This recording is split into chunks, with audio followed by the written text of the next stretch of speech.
Que é geógrafo e vai falar sobre terremotos e tremores de terra.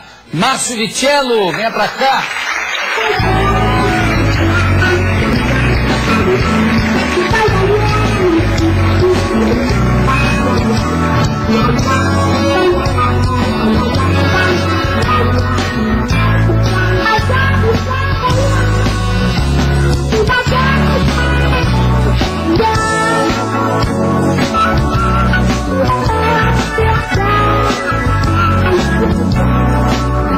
Márcio, deixa eu falar dessas revistas aqui. Geografia, a Sociedade Cotidiano, Fundamentos do Espaço Geográfico da Escala Educacional, Dada Martins, Francisco Bigoto e Márcio Vitiello. Isso. E você é professor? Professor. Também trabalho no metrô, na companhia do metrô aqui em São Paulo. E a gente faz as publicações, né? Tem a coleção de livros, que são livros voltados à escola, e a revista de Discutindo Geografia, certo, que é um importante instrumento que a gente tem hoje de divulgação do conhecimento geográfico, uma vez que a geografia tem poucos canais aí para a gente estar comunicando importantes acontecimentos, inclusive como esse recentemente aí ocorrido e comentado, que foram os tremores de terra no Brasil. Bom, além dos tremores de terra, teve o acidente de ontem. Isso. Do ciclone. Isso, em Myanmar. Pois é. Geograficamente, onde é que fica exatamente? Fica no Sudeste Asiático, né? Isso. Acho que é importante colocar que esses fenômenos naturais... Mas é na Birmânia, né? Isso, antiga Birmânia. Né? No Sudeste Asiático, entre Bangladesh e a Índia.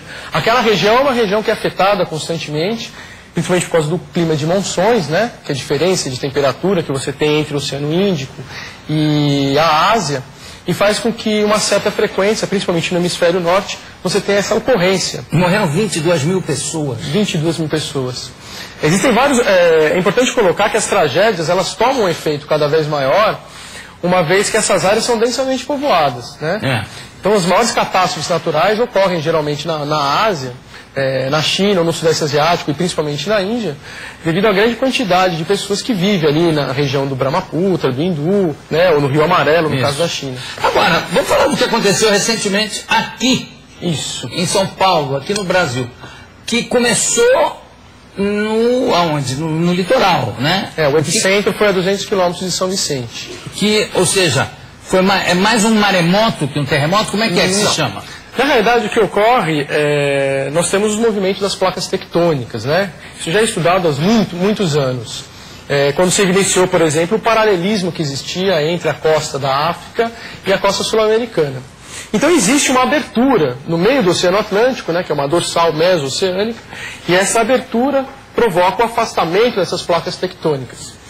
Então, no caso da placa sul-americana, ela vai entrando de encontro com a placa de Nazca, que seria no oeste, né, na região do Chile.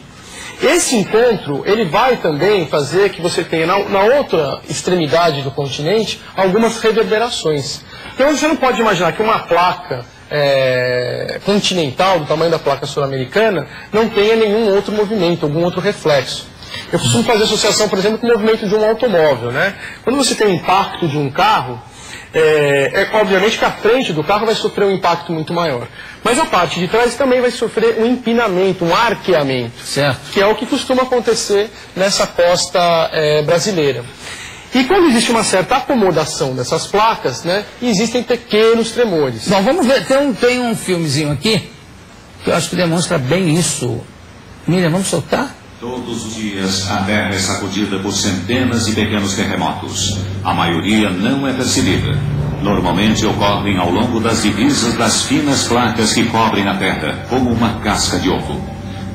Movidas pelo calor de dentro do centro da Terra, as placas se oprimem umas contra as outras em longas linhas, chamadas de falhas. Quando as placas têm seu movimento bloqueado, há uma pressão. Por fim, a falha abre caminho. A energia liberada corre pela Terra na forma de ondas sísmicas. Agora, por que agora, mais recentemente, é que esses fenômenos têm ocorrido aqui nessa região? Na realidade, não me lembro antigamente de se falar nesse tipo de tremor de terra. Já existem registros muito antigos, né? Sim. É importante pontuar, João, o seguinte, é uma questão de escala, né? Escala temporal e espacial. Nós estamos aqui na Terra uma fração de segundos, né? O Carl Sagan, quando ele fez aquele calendário cósmico, que ele transpôs ao calendário gregoriano a ideia de tempo, se nós entendermos que o planeta, ou que o universo surgiu no dia 1º de janeiro, a espécie humana começa a habitar a superfície da Terra no dia 31 de dezembro, às 22 horas e 30 minutos, ou seja, uma questão de alguns minutos. Então, esse pouco tempo que a gente tem sobre a superfície da Terra nos dá a perceber poucas evidências desses tremores, né? O que ocorre é que principalmente no último século, instrumentos como sismógrafos e outras formas de tecnologias de detectar os terremotos, de registrar, são muito mais precisas. Você consegue medir isso com uma certa frequência. Agora, o que aconteceu em São Paulo, quer dizer, foi no litoral... No litoral e atingiu 4 estados. Não pode se chamar de tsunami, nem nada disso. Não, de forma né? alguma, absolutamente. Eu não senti nada. Nem eu. Você sentiu? Também não. Ficou decepcionado? Muito decepcionado. Minha amiga Beth Coelho e seu marido Renato Godard estavam em casa e sentiram um abalo mesmo, tanto que não foram só eles desceram do prédio, ainda de elevador e assustados, depois que desceram, a gente não devia ter descido de elevador e tal, foram para a rua. Quando chegaram na rua, todos os outros moradores do prédio também tinham saído, e dos prédios ao lado também. Quer dizer, sentiram uma coisa diferente. Uma coisa forte, né? Eu estava falando da questão de escala. Uma outra questão é na escala Richter. Não, pera, deixa eu só completar. Tá certo. Por que você não sentiu e eu que moro no mesmo bairro também não senti? Por quê? Bom, eu moro no 25º andar, no edifício na região da Paulista, que seria uma área onde muitas pessoas sentiram isso. Eu, no caso, estava tomando banho.